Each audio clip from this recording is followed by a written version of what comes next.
느헤미야 2장 17절, 18절 두 절의 말씀입니다. 느헤미야 2장 17절, 18절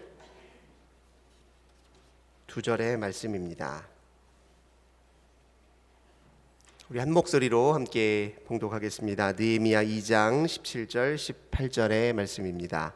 후에 그들에게 이르기를 우리가 당한 곤경은 너희도 보고 있는 바라. 예루살렘이 황폐하고 성문이 불탔으니 자 예루살렘 성을 건축하여 다시 수치를 당하지 말자 하고, 또 그들에게 하나님의 선한 손이 나를 도우신 일과 왕이 내게 이른 말씀을 전하였더니 그들의 말이 일어나 건축하자 하고 모두 힘을 내어 이 선한 일을 하려 하매. 아멘. 신년 특별 새벽기도회 둘째 날 함께 참여하신 우리 모든 성도님들, 우리 하나님께서 하늘의 은혜와 평화 가득 부어주시길 주님의 이름으로 기원합니다. 오늘 본문의 말씀 통해서 신뢰로 돌파하기라는 제목으로 함께 은혜 나누겠습니다. 어제 말씀드린 대로 느헤미야는 자기 동족의 아픔을 자기 아픔으로 받아들여서 하나님 앞에 탄식과 회개의 기도를 드렸다 말씀드렸습니다. 그 기도는 이제 그것으로 그치는 것이 아니라 말미에 그는 또 이렇게 기도합니다. 예레미야 1장 11절입니다. 주여 구하오니 귀를 기울이사 종의 기도와 주의 이름을 경외하기를 기뻐하는 종들의 기도를 들으시고 오늘 종이 형통하여 이 사람 앞에서 은혜를 입게 하옵소서 하였더니, 이렇게 마무리 기도를 이렇게 드렸는데요. 이 기도는 무슨 기도냐면, 하나님 제가 앞으로 이러이러한 일을 감당하려고 하는데요, 큰 장애가 있습니다. 주님 도와주십시오 하는 기도였습니다. 그는 하나님 앞에 기도하면서 내가 본국으로 돌아가야 되겠다. 우리 동족이 살고 있는 곳으로 돌아가야 되겠다. 분명히 내가 할 일이 있을 것이다. 이런 생각을 가졌습니다. 하지만 고국으로 돌아가려고 마음을 먹는다고 해서 자기 마음대로 갈 수 있는 것은 아니었습니다. 이제 그 앞에 큰 장애물이 하나 있었는데, 이제 그것은 그가 모시고 있는 아닥사스다 왕 때문이었습니다. 그는 페르시아의 왕을 가까이 지근거리에서 모시는 고위 관료였어요. 이제 본문에는 술관원장이다 이렇게 표현하고 있는데, 이 술관원장은 오늘로 말하자면 대통령실 비서실에서 근무하고 있는 수석 정도의 그런 고위 관료직이다, 그렇게 이해하시면 되겠습니다. 자기 마음대로 자기 근무할 곳을 정할 수도 없어요. 당시에는 지금보다 훨씬 더 엄격한 계급 사회였기 때문에 왕 앞에 자기가 원하는 걸 먼저 이야기한다, 불가능한 일이었죠. 이제 그러니 고국으로 돌아가야 되겠다라는 마음은 먹고, 그렇게 거기에서 내가 할 일이 있겠다 생각은 했지만, 실제로 현실은 그것을 이루기 위해서는 엄청난 장벽을 뛰어넘어야 되는데 자기 힘으로는 도저히 할 수 없는 일이었습니다. 이제 그때 그가 그래서 기도를 드렸던 것이죠. 근데 기도를 드릴 때 이제 이 기도문을 잘 한번 보시면 하나님 앞에 자기를 일컬어 뭐라고 표현하냐면 종이라고 이렇게 얘기합니다. 종이 기도하오니 종이 하려고 하는 일을 형통하게 하시고, 그리고 앞에 큰 장애, 즉 아닥사스다 왕이라고 하는 장벽을 넘을 수 있도록 주님 도와주십시오, 이렇게 이야기하거든요. 이 종이라는 표현이 우리가 주목해야 되는 이유가 있습니다. 지금 느헤미야는 아닥사스다 왕의 종으로 일하고 있는 거예요. 하지만 하나님 앞에 아뢰일 때 뭐라고 하냐면, 저는 사실 일은 아닥사스다 왕의 종으로 일을 하고 있지만 저는 실은 하나님의 종이지 아닥사스다 왕의 종은 아닙니다. 제가 하려고 하는 일은 주님을 위해서 하려고 하는 일이지 아닥사스다 왕을 위해서 하려고 하는 일이 아닙니다. 그러니 주님 저를 도와주십시오. 지금 이렇게 기도하고 있는 것입니다. 우리가 연초가 되면 하나님 앞에 이런저런 우리가 이루고 싶은 목표, 우리가 하려고 하는 일을 놓고 주님 앞에 기도하죠. 그때 그 기도가 하나님의 사명이 되도록 그렇게 기도할 필요가 있습니다. 우리가 하려고 하는 일이 주님이 주신 사명이요 소명이 되도록 그렇게 기도할 필요가 있습니다. 어떤 인부 셋이 일을 하고 있는데요, 누가 그들에게 묻습니다. 어떤 건물을 짓고 있는 인부들이었어요. 첫 번째 사람에게 물으니 무슨 일을 하시오? 이라고 하니 그 사람이 화를 내면서 아니 지금 일하는 거 안 보고 있어요? 지금 일하고 있잖아요. 이렇게 대답을 했습니다. 이제 두 번째 인부에게 물으니 지금 벽돌을 쌓고 있습니다. 이렇게 이야기를 했습니다. 세 번째 인부에게 물으니 뭐라고 대답했냐면 저는 지금 사람들이 한 100세대 정도 살 아파트를 짓고 있습니다. 여기 사람이 머물 곳이니까 안전하게 튼튼하게 잘 지어야 됩니다. 이렇게 대답을 했습니다. 이 셋 중에 어떤 사람이 자기 하는 일을 사명으로 또 소명으로 알고 인식하고 일을 하고 있습니까? 물어보나 마나 세 번째 인부였겠죠. 자기가 하려고 하는 일이 하나님의 소명과 사명이 되도록 그렇게 일을 할 필요가 있다는 것이죠. 그걸 놓고 기도를 해야 됩니다. 우리가 회사에서 중요한 프로젝트를 하나 맡았어요. 그러면 그것이 하나님이 사명이 되도록 기도하려면 이런 기도를 덧붙여야 되겠죠. 주님, 이 프로젝트를 하는 과정에서 제가 조금 더 설섬수범하도록 도와주세요. 이 일 끝까지 포기하지 않고 잘 마칠 수 있도록 제게 지혜를 주세요. 동료들과 잘 협력해서 일할 수 있도록 덕스러운 마음도 주시옵소서. 그리고 이 프로젝트가 잘 성사되면 우리 직원들 모두에게, 내가 함께 일하고 있는 동료들 모두에게 유익이 되도록 도와주시고, 이 열매가 우리 회사에도 유익이 되고 이 사회에도 유익이 되도록 도와주세요.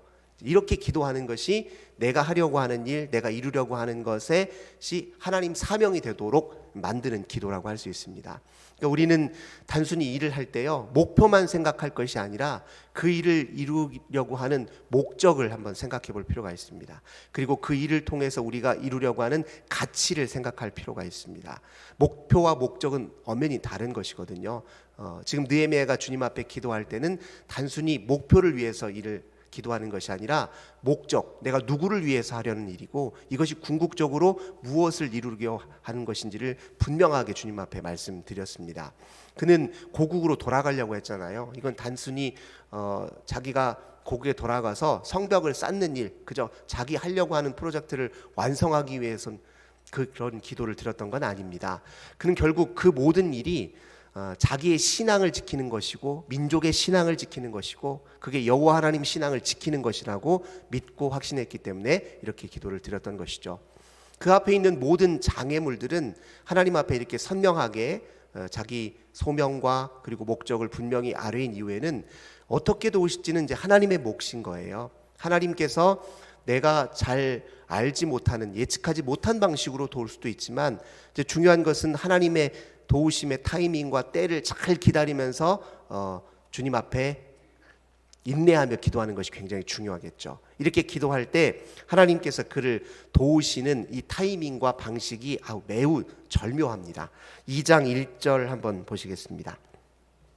2장 1절입니다. 아닥사스다 왕 제20년 니산월에 왕 앞에 포도주가 있기로 내가 그 포도주를 왕에게 드렸는데 이전에는 내가 왕 앞에서 수심이 없었더니, 이런 표현을 하고 있죠. 하나님이 언제 어떤 타이밍에 이 느헤미야를 도우셨냐면 이 느헤미야가 왕 앞에서 실수를 했을 때 그것을 하나님이 선용하셔서 그를 도우셨습니다.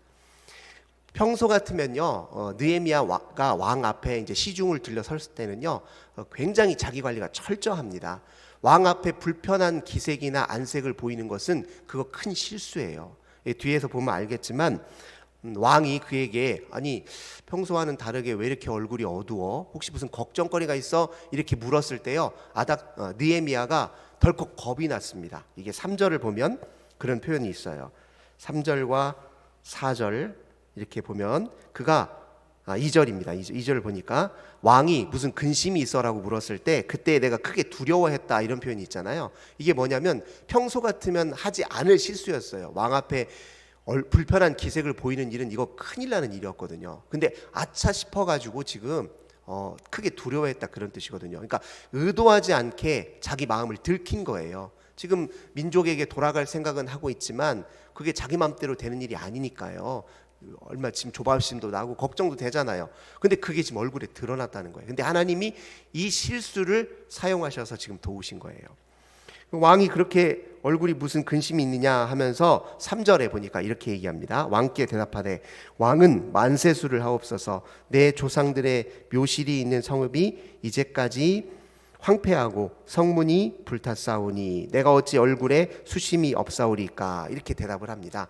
이제 속마음이 들켰으니 하는 수 없이 얘기를 드려야 되잖아요. 제가 제 민족과 동푸가 당한 큰 일 때문에 이제 마음이 좀 굉장히 괴로워서 저도 모르게 이렇게 얼굴에 낯빛이 어두워서 왕께 크게 잘못을 하고 실수를 했습니다. 이렇게 말씀을 드렸습니다. 그때 4절에 왕이 뭐라고 대답하냐면 왕이 내게 이르되 그러면 내게 무엇을 원하느냐 이렇게 대답한 거예요.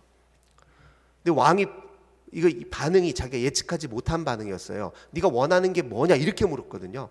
그때 내가 곧 하늘의 하나님께 목도했다 이렇게 지금 표현하고 있습니다. 4절에. 그 순간에 느헤미야는 어떤 판단을 내렸냐면요, 왕이 평소와는 다르게 네가 무엇을 원하느냐 이렇게 하는 질문을 듣고 이게 하나님이 지금 날 도우시려는 사인인가 보다 이걸 알아차렸어요. 그래서 그때 왕에게 소원을 말하기 전에 하나님께 먼저 기도를 드렸던 거예요. 마음속으로 드렸겠죠. 그 순간에 하나님, 이게 저를 도우시려는 지금 하나님의 도움의 타이밍입니까? 하나님의 때입니까?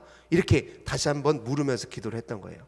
그 기도를 통해서 그가 이제 확신을 얻었어요. 주님이 지금 나를 도우시려고 일하시는구나. 그러니까 전혀 예측하지 못한 상황 속에서 오히려 실수를 통해서 하나님이 자기를 도우셨다. 왜 하나님은 가끔 이렇게 우리가 예측하지 못한 방식으로 우리를 도우실까요? 어떤 일을 이루고 나면 그게 네 노력이 아니라 바로 하나님의 은혜다라는 것을 깨닫게 하시려고 때로 이렇게 예측하지 못한 방식, 예측하지 못한 타이밍으로 우리를 도우실 때가 많습니다. 그러니까 성경에 이런 사례들이 굉장히 많아요. 하나님이 도우셨다라는 걸 분명하게 내가 깨달을 수 있는 방식으로 하나님 우리를 도우신다는 거예요. 그러니까 예측하지 못한 방식으로, 기대하지 못한 방식으로 도우셨던 거죠. 심지어 우리의 실수, 우리의 사소한 실수, 우리의 실패, 그걸 하나님이 이용하셔서 당신의 일을 이루시기도 한다는 사실을 우리가 기억할 필요가 있습니다. 근데 기도라고 하는 것은요, 사실 주님께 도움을 얻기 위해서도 기도하지만 주님이 그걸 도우실 때 주님의 도우심이라고 인식하기 위해서도 기도하는 겁니다. 우리가 왜 하나님께 일용할 양식을 구하는 줄 아세요? 매일 주어지는 밥이지만 그 밥을 먹을 때 이거 하나님이 주신 은혜다라고 그렇게 인정하기 위해서 일용할 양식을 위해서 구하는 겁니다. 그 구하지 않더라도 우리가 평소 일한 우리 벌이로 충분히 우리 먹거리 해결할 수 있죠. 하지만 그럼에도 불구하고 일용할 양식을 위해서 기도한다? 그러면 내가 그것을 먹을 때마다 이거 주님이 내게 주신 것이지라고 분명히 인식할 수 있습니다. 근데 기도는 다시 정리하지만 도움을 얻기 위해서도 기도를 하는 거지만 주님이 도우실 때 그걸 주님의 도우심으로 알고 받아들이고 감사하기 위해서도 기도한다는 사실을 꼭 기억하십시오. 그래서 지금 이렇게 지금이 주님이 도우실 타이밍이다 하고 왕에게 매우 구체적으로 이야기를 합니다. 5절 보니까 왕이 만일 좋게 여기시거든 왕의 목전에서 은혜를 얻어싸우면 나를 유다 땅 나의 조상들이 묘시로 있는 성읍에 보내 그 성을 건축하게 하옵소서. 이렇게 되게 구체적으로 노골적으로 이야기합니다. 평소 같으면 도저히 할 수 없는 일이에요. 아닥사스다의 신하들은, 왕의 신하들은 다 왕의 종이에요. 왕이 명령하는 걸 받아서 이행하는 사람들이지 왕에게 무엇을 요청할 수 있는 사람들이 아닙니다. 근데 매우 구체적으로 유다로 자기를 파송 보내달라, 파견해달라 이야기합니다. 그리고 거기서 성읍을 건축하게 해달라 그렇게 이야기하죠. 근데 그때 왕이, 하나님이 도우시니 지금 이렇게 왕이 반응하는 겁니다.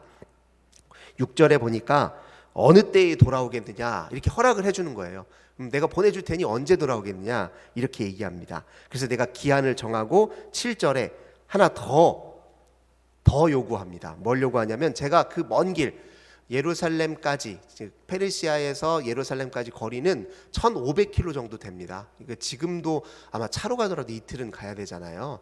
그러니까 이 엄청나게 먼 거리인데 가는 동안에 얼마나 많은 우여곡절이 있겠어요. 왕, 제가 이동하는 동안에 안전하게 갈 수 있도록 조서 하나를 써주십시오. 되게 구체적으로 요구를 합니다. 그 다음에 또 하나를 더 요구해. 8절입니다. 왕의 삼림 감독 아삽에게 조서를 내리사 그가 성전에 속한 영문의 문과 성곽과 내가 들어갈 집을 위하여 들보로 쓸 제목을 내게 주게 하옵소서. 성읍 지을 때 필요한 제목까지 다 달라고 요구해요. 매우 구체적이고 노골적으로 도움을 요청합니다. 이렇게 도움을 요청할 수 있었던 이유가 어디에 있습니까? 느헤미야가 알았거든요. 지금 주님이 도우신다. 지금이 주님이 일하시는 타이밍이다. 그러니까 기도하는 사람은요, 어떤 일을 할 때 이게 하나님의 소명이고 또 하나님이 도우시고 계시고 하나님이 함께 계신다는 확신이 있으면 무슨 일을 하더라도 항상 담대합니다. 그 일 앞에 담대해요. 여러 장애들이 있지만, 현실적으로 자기가 뛰어넘기 힘든 장애물들이 있지만 그 앞에서 주저하거나 두려워하는 것이 아니라 담대하게 그 일을 맞이하는 특징이 있어요. 근데 기도하는 사람은 걱정거리 앞에서 그저 걱정만 하고 있는 것이 아니라 그러면서도 지금 일을 해요. 뭔가를 열심으로 성심으로 감당을 합니다. 걱정만 하고 있는 게 아니라 그 일을 감당할 수 있는 힘 어디에 있습니까? 기도에 있다는 것을 다시 한번 말해주고 있습니다. 그렇게 해서 왕에게 다 재가를 얻고 왕의 도움까지 다 받아가지고 이제 예루살렘에 들어왔습니다. 근데 들어와서 바로 일을 추진한 건 아니에요. 11절에 보니까 2장 11절입니다. 내가 예루살렘에 이르러 머무른 지 사흘 만에, 도착하고 난 이후에 3일 동안 아무것도 하지 않았습니다. 이것은 이제 먼 길 왔으니까 쉬었다 그런 의미이기도 하지만, 그것 와가지고 가장 먼저 한 일이 무엇이냐면 하나님 앞에 또 기도를 먼저 드렸다는 거예요. 무슨 기도를 드렸겠어요? 주님, 제가 이제 큰맘 먹고 여기까지 오긴 왔지만 주님, 제가 여기에서 어떤 일을 어떻게 시작하면 좋겠습니까? 가장 먼저 주님께 묻고 기도하는 시간을 가졌다는 거예요. 그러니까 느헤미야가 하는 모든 일의 여정의 중심에 항상 무엇이 있었냐면 기도가 있었어요. 그는 하나님보다 앞서지 않으려고 했어요. 무슨 일을 원하더라도 하나님이 일하실 때를 늘 기다리는 사람이었습니다. 주님이 일하신다는 것을 확인해야 그것을 같이 자기도 힘을 내어서 일을 했던 것이죠. 그러고 나서 12절에 예루살렘을 위해 무엇을 할 것인지 내 마음에 주셨다 이렇게 표현하잖아요. 그러니까 12절에 내 하나님께서 예루살렘을 위해 무엇을 할 것인지 내 마음에 주신 것을, 주님이 이제 이렇게 일을 해라라고 확신을 주셨으니 그 다음에 일을 시작한 것이죠. 아무에게 말하지도 않고 밤에 일어나서 이제 예루살렘을 한번 이렇게 순찰한 거예요. 그동안에는 다른 사람에게 직접 들어서, 소식을 들어서 남의 입을 통해서 제가 들었잖아요. 직접 자기 민족이 처해 있는 현실을 직접 살펴보기 위해서 예루살렘 성을 살폈던 것이죠. 그러니 보니까 정말 들은 것보다 훨씬 더 비참한 상황이라는 것을 깨닫게 되었습니다. 13절 그 밤에 골짜기 문으로 나가서 용종으로 본문에 이르는 동안에 보니 예루살렘 성벽이 다 무너졌고 성문은 불탔더라. 주어진 과제는 아주 분명했어요. 이제 성벽을 빨리, 부서진 성벽을 짓는 일이 최우선적인 과제라는 걸 깨달았습니다. 근데 문제는 뭐냐면 당시에 동족들이 갖고 있었던 마음 상태였어요. 그들은 자포자기 상태였습니다. 무너졌으면 그걸 다시 지을 생각을 못하고 있었어요. 절망 중에 있었다는 것이죠. 그러니까 절망이라고 하는 걸 뭐라고 정의할 수 있냐면요, 더 이상 희망을 품지 않는다는 걸 의미해요. 그러니까 희망이 사라졌다는 게 아니라 더 희망을 품으려는 마음조차 먹지 않는 걸 절망이라고 얘기합니다. 왜 사람이 이런 일을 택합니까? 먼 일을 계획하고 무슨 일을 추진했는데요, 번번이 다 실패하면 또 실패할까 봐 겁이 나면 절망하게 돼 있는 겁니다. 무슨 일을 계획하면, 이 일을 계획하면 뭐해? 어차피 또 안 될 텐데. 또 이런 일을 마음속에 궁리하면 뭐해? 아무 열매도 없을 텐데. 이렇게 두려운 마음이 생기면 희망을 품는 것 자체를 포기해 버리거든요. 당시에 지금 느헤미야가 볼 때는요, 유대인들의 마음이 먼저 무너져 있었던 거예요. 성벽을 짓는 것이 문제가 아니라 유대인들의 마음이 무너졌습니다. 그래서 성벽을 짓는 일 자체가 무엇을 의미냐면 무너져버린 마음, 절망한 마음을 다시 세우는 일과 관련돼 있어요. 이들은 하나님의 백성이었고 하나님을 믿는 사람이잖아요. 근데 하나님 믿는 백성이 절망한 아무런 희망도 품지 않고 있다? 문제잖아요. 성벽을 짓는 일은 무너진 자기 마음을 다시 짓는 일과 같다라고 여겼습니다. 그래서 그를 설득하는 거예요. 오늘 읽었던 본문이 바로 그것입니다. 17절, 18절 다시 한번 보세요. 후에 그들에게 이르기를 우리가 당한 곤경은 너희도 보고 있는 바라. 예루살렘이 황폐하고 성문이 불탔으니 자, 예루살렘 성을 건축하여 다시 수치를 당하지 말자 하고, 그 다음에 덧붙여 한 말이 중요합니다. 또 그들에게 하나님의 선한 손이 나를 도우신 일을 그들에게 증언합니다. 주님이 지금 도우십니다. 주님이 지금 이 일을 원하십니다. 주님이 어떻게 도우신지 자기 사례, 자기 간증 이야기를 하는 거예요. 나도 내가 고국에서 당신들 소식을 들었을 때 무너져 내리는 심정이었다. 내가 그래서 주님께 기도했다. 그랬더니 주님이 이렇게 절묘한 타이밍에 절묘한 방식으로 내가 감히 기대하지 못했던 방식으로 하나님이 지금 나를 도우셨다. 그래서 내가 여기까지 온 것 아니냐. 주님이 여러분들 위해서 일하고 계시고 주님의 선한 손이 여러분을 지금 붙들고 계십니다 라고 이렇게 확신을 심어주면서 그들의 마음을 용기를 준 것입니다. 그렇게 잘 설득하고 무너진 마음을 세우기 때문에 성벽을 짓는 일이 작업이 시작될 수 있었던 것입니다. 느헤미야가 했던 일이 무엇입니까? 첫째, 주님을 향한 신뢰의 마음이었어요. 그가 주님이 주신 사명을 붙들고 기도할 때 자기 방식으로는 도저히 그 장벽을 뛰어넘을 수 없었습니다. 하지만 주님이 도우신다라는 사인을 받은 순간, 하나님의 선한 손이 자기를 붙들고 있다는 걸 알고 있는 순간 모든 일을 담대하게 처리했던 것을 우리가 확인할 수 있죠. 인생의 큰 장벽, 뛰어넘을 수 없는 장벽을 만났을 때 한번 확인해 보세요. 내가 이 장벽 너머로 하려고 하는 일이 주님이 기뻐하실 만한 일인지 먼저 물으셔야 되겠죠. 그리고 확신이 생기거들랑 주님의 도우심을 철저하게 의지하고 주님 손에 모든 걸 내어 맡길 줄 알아야 됩니다. 그러면 주님이 그 과정도 방식도 다 우리에게 일깨워 주실 것입니다. 올 한 해 우리에게 주어진 크고 작은 목표를 주님 앞에 아뢰일 때 이것이 주님의 사명이 되게 하십시오. 주님이 기뻐하실 선한 열매를 위해서 그걸 위해 기도합시다. 그리고 하나님 우리에게 하나님이 도우신다는 것을 직접 깨닫고 느낄 수 있도록 우리의 마음의 눈을 열어주시옵소서. 주님이 도우시면 내가 힘있게 담대하게 그 일을 감당하겠습니다. 이렇게 기도하시는 저 우리 모든 성도님들 되시길 주님의 이름으로 간절히 기원합니다. 참 좋으신 주님 감사합니다. 오늘 저희에게 주신 귀한 말씀 붙들고 기도하기 원합니다. 저희들이 하려는 모든 일들이 주님 주신 사명과 소명이 되게 하여 주옵소서. 그 일 앞에서 저희들 큰 장벽을 만난다 할지라도 하나님의 도우시는 선한 손길을 의지하는 법을 깨닫게 하시고 주님이 도우시고 함께 일하신다는 것 그때마다 잘 알아차리고 감사하며 담대히 일할 수 있도록 은혜 내려 주옵소서. 주 예수님의 이름으로 간절히 기도하옵나이다. 아멘.